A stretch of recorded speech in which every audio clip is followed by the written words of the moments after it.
आपका बहुत स्वागत करता हूं। तो आज हम एक पढ़ेंगे हाई स्कूल मैथ का दूसरा चैप्टर।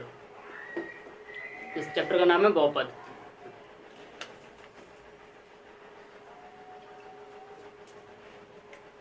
बहुपद किसे कहते हैं पहले ये समझ लेते हैं हम।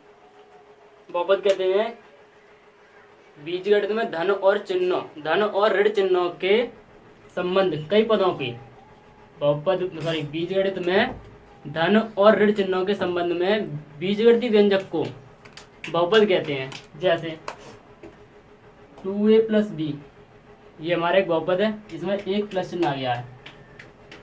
3a - b इसमें माइनस चिन्ह आ गया है। या a + b ये भी हमारा क्या होगा, बहुपद होगा। मतलब ऐसा कोई भी बीजीय व्यंजक जिसमें प्लस माइनस गुणा भाग ये चारों चीज आ जाएं, इन चार या तो चारों चीज आ जाए या चारों में से कोई एक आ जाए तो हमारा बहुपद होगा। क्लियर है। बहुपद हम क्लास 9 में पढ़ चुके हैं। उसमें हमने बहुपद की घातों के बारे में पढ़ा था। बहुपद कितने प्रकार के होते हैं हमने यही पढ़ा था उसमें। तो थोड़ी बहुत जानकारी मैं अभी दे देता हूँ, और अगर पूरी जानकारी चाहिए बहुपद के बारे में तो क्लास 9 की वीडियो आप देख लेना, मैं उसको वीडियो बना दूंगा मैं। तो चलिए बहुपद के बारे में देखते हैं हम। बहुपद हमारे दो तरीके के होते हैं। एक होता है घातों के आधार पर, या दो प्रकार के होते हैं, घातों के आधार पर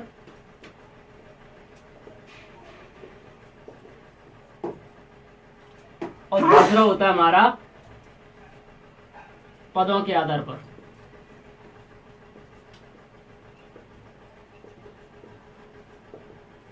पहला बहुपद हमारे दो प्रकार के होते हैं, घातों के आधार पर और पदों के आधार पर। तो घातों के आधार पर कौन कौन से होते हैं? घातों के आधार पर होते हैं रैखिक बहुपद, पहले नंबर पे आता है। रैखिक बहुपद मतलब जिस बहुपद में चर की अधिकतम घात एक होगी उसे रैखिक बहुपद कहते हैं। जैसे x में अधिकतम घात यहाँ पे कितनी हमारी एक है, तो ये हमारा कैसा हो गया, रैखिक बहुपद हो गया।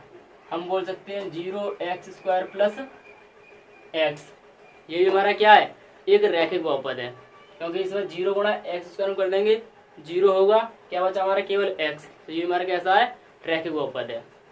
दूसरे नंबर पर आता है द्विघात बहुपद। जो हमारे सिलेबस में है वो द्विघात बहुपद और त्रिघात बहुपद,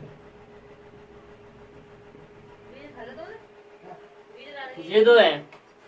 त्रिघात बहुपद थोड़ा कम है लेकिन द्विघात बहुपद हमारा थोड़ा ज्यादा है। तो हम इस बहुपद चैप्टर में इन दो बहुपद के बारे में पढ़ेंगे। द्विघात बहुपद क्या होता है? एक ऐसा बहुपद जिसमें चर की अधिकतम घात 2 हो। एक ऐसा बहुपद जिसमें चर की अधिकतम घात कितनी हो, 2, उसे क्या बोलते हैं हम, द्विघात बहुपद। जैसे x² + x + 5 या x² + x या x² - 5, इसमें चर की अधिकतम घात कितनी होनी चाहिए, 2 होनी चाहिए, जो यहाँ पे हमारे तीनों में है। त्रिघात बहुपद एक ऐसा बहुपद जिसमें चर की अधिकतम घात कितनी हो, हमारी 3 हो।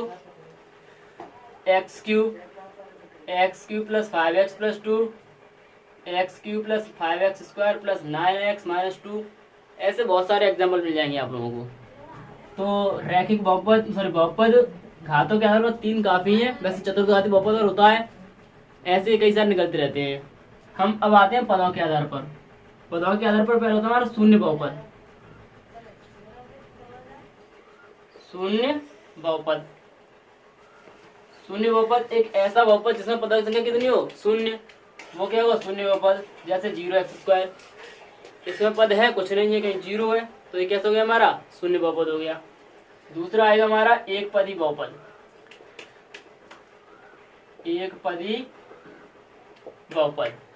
एक पदी मतलब जिसमें बहुपद की अधिकतम पद कितने हो, मतलब एक ऐसा बहुपद जिसमें अधिकतम पद कितने हो, 1 हो। जैसे x² हो गया, x हो गया, 5 हो गया, या फिर हमारा x³ हो गया, इसमें एक पद होगा, वो हमारा एक पदी बहुपद होगा।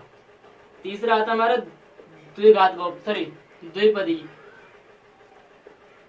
द्विपदी बहुपद। द्विपदी क्या होता है? जिसमें पद कितने हो? दो। परिभाषा अपने आप बन रही है। एक पदी मतलब एक पद हो, द्विपदी मतलब इसमें दो पद हो। दो पद हो तो क्या दूंगा? एक्स स्क्वायर प्लस 5 या x square minus 2 x Q minus 5। ठीक है। चौथा आता है हमारा त्रिपदी बहुपद। त्रिपदी बहुपद। त्रिपदी बहुपद किसे कहते हैं? जिसमें तीन पद हो, x Q plus 5x plus 2। आ रहा है? नहीं आ रहा? त्रिपदी बहुपद यहाँ लिख देता हूं मैं। त्रिपदी बहुपद x Q plus 5x plus 2 या x square minus 2x plus 5, ये सब हमारे कैसे हैं? त्रिपदी बहुपद है। क्लियर है? अब हम चलो अब एक्सरसाइज की तरफ चलते हैं। एक्सरसाइज स्टार्ट करने से पहले मैं कुछ और बताना चाहता हूँ। जो हमारी एक्सरसाइज 2A है उसको चालू करने से पहले कुछ बताना चाहता हूँ, वो समझ लीजिए। एक्सरसाइज 2 हमारी पूरी ग्राफ पे आधारित है। ग्राफ समझने के लिए हमें निर्देशांक समझना होगा थोड़ा, तो पहले उसको समझ लेते हैं। इसको बोलते हैं हम चतुर्थांश। इस पूरे को बोलते हैं हम कार्तीय तल। ये पूरा क्या होगा? हमारा कार्तीय तल हो गया। जो हमारा ये तल है ये हमारा हो गया कार्तीय तल। कार्तीय तल के अंदर हमारे चार खाने बनने, 1 2 3 4। फर्स्ट, सेकंड, थर्ड, फोर्थ, ये चार हो गए हमारे चतुर्थांश। जो पहला है उसको बोलते हैं प्रथम चतुर्थांश, दूसरे को दूसरा, तीसरे को तीसरा और चौथे को चौथा चतुर्थांश। इसमें हमारी ये होती है एक्स अक्ष, जो पड़ी होती है वो एक्स अक्ष है, जो खड़ी है वो हमारी वाई अक्ष है।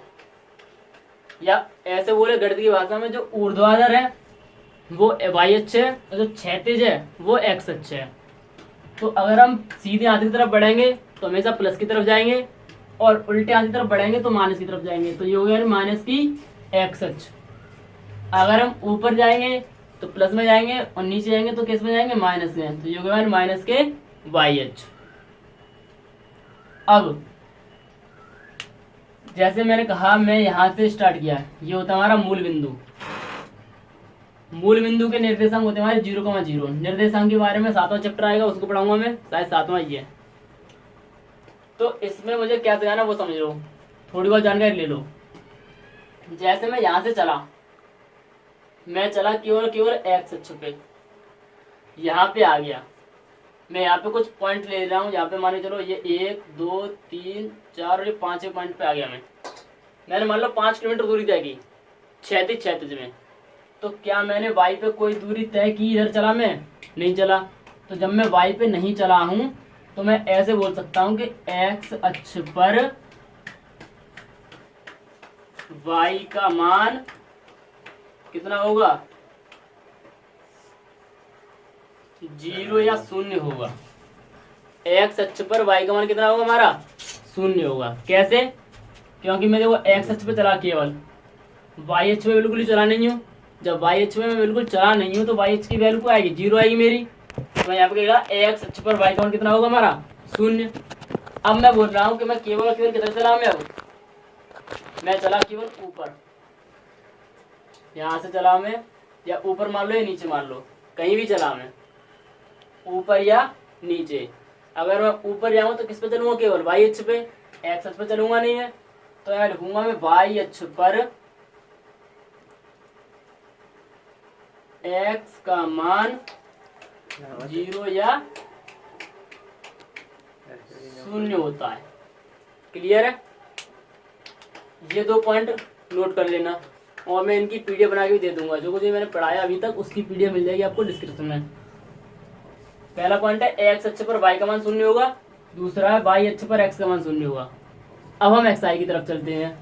तो एक्सरसाइज 2A का पहला क्वेश्चन,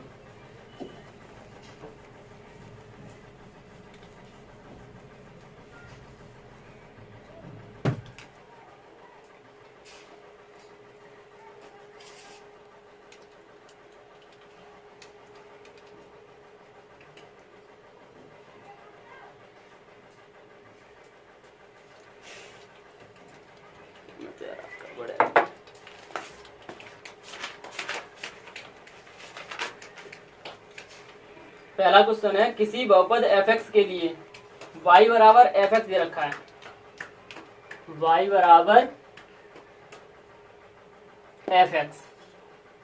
fx के ग्राफ दिए हैं। प्रत्येक ग्राफ में fx के शून्यकों की संख्या ज्ञात कीजिए।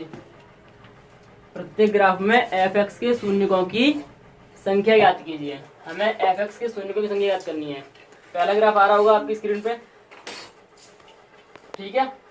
उसमें हमें fx के शून्यकों की संख्या ज्ञात करनी है। शून्यकों का मतलब समझ लो पहले। शून्य किसे कहते हैं? जैसे मेरा कोई द्विघात समीकरण दे रखा है, x² - 5x + 4, ठीक है। मैंने इसके गुणनखंड किए, मैं इसके गुणनखंड करूँ, क्या आएगा हमारा x - 4 और x - 1। तो यहाँ से मेरी x की वैल्यू निकलेगी, वो क्या क्या निकलेगी, x बराबर 4 और x बराबर 1। जो x की वैल्यू है ये 4 और ये 1, ये इस द्विघात बहुपद के क्या हैं, शून्यक हैं। इस द्विघात बहुपद क्या है, ये शून्यक हैं। तो हमें जो ग्राफ दे रखा है हमें उसके शून्य ज्ञात करने हैं। तो शून्य कैसे ज्ञात करेंगे देखते हैं। ग्राफ कुछ इस तरीके का है,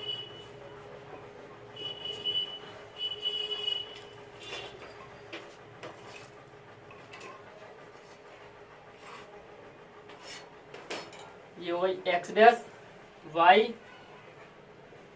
y डैश और x, ठीक है।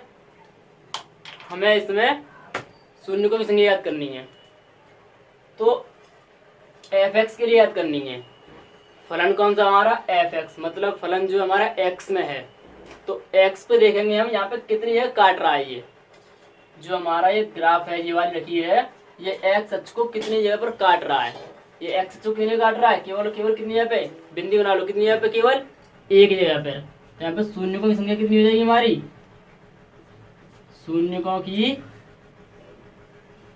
संख्या बराबर 1। यदि हमारा फलन x बराबर देता fy, तब हम इस अक्ष पे देखते y अक्ष पे कौन सी जगह काट रहा है। हमें ये कैसे पहचान करेंगे कि मतलब हम कौन से अक्ष पे देखना है, कौन से अक्ष पे नहीं देखना है। तो जो फलन दे रखा है fx, अगर fx दे रखा है तो x अक्ष पे देखना है, और अगर fy दे रखा है तो y अक्ष पे देखना है कौन सी लकीर कितनी जगह पर हमारी काट रही है। तो यहाँ पे मैं fy बराबर fx दे रखा है, तो इसमें हम x अक्ष पे देखेंगे कितनी कौन सी काट रही है, एक जगह काट रही है केवल। जितनी जगह काटेगी उतने ही शून्यकों की संख्या होगी। यहाँ पे शून्य की संख्या कितनी हो जाएगी हमारी, 1। अगला क्वेश्चन देखिए। अगला क्वेश्चन आपकी स्क्रीन पर आ रहा है, वो क्वेश्चन नंबर 2। वो कुछ परवलयाकार दे रहा है।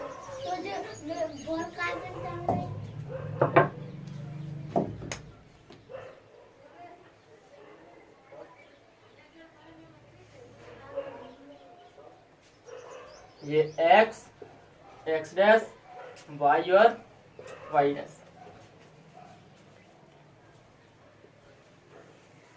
लगभग यूं करके है। इसमें पूछा है शून्यकों की संख्या। तो शून्यकों की संख्या देखनी है हमें, तो पहले क्या देखना होगा, मैं x अक्ष पे कितनी काट रहा है। x अक्ष हमारी ये है, यहाँ पे ये वाला ग्राफ कहीं काट रहा है, इस अक्ष पे कहीं नहीं काट रहा। तो शून्य की संख्या कितनी है यहाँ पे, जब कहीं नहीं काट रहा तो शून्यकों की संख्या बराबर कितनी जाएगी हमारी, 0 हो जाएगी, ठीक है। एक क्वेश्चन और देख लेते हैं।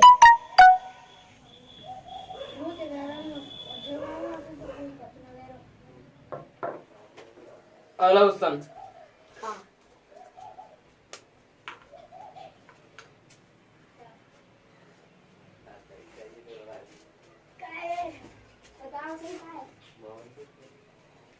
क्वेश्चन नंबर 4, 3 कर लेना, सरल है। लगभग ऐसा है, ठीक है। ये x डैश y और y डैश, इसमें पूछी शून्य को संख्या। तो x अक्ष पे कितने काट रहा है, 1 और 1, 2 जगह। तो शून्य को संख्या कितनी हो जाएगी हमारी, शून्य की संख्या बराबर 2। ठीक है, तो आज की वीडियो यहीं खत्म करते हैं। एक्सरसाइज 2A में या बहुपद में किसी को कोई दिक्कत हो जरूर पूछे कमेंट सेक्शन में।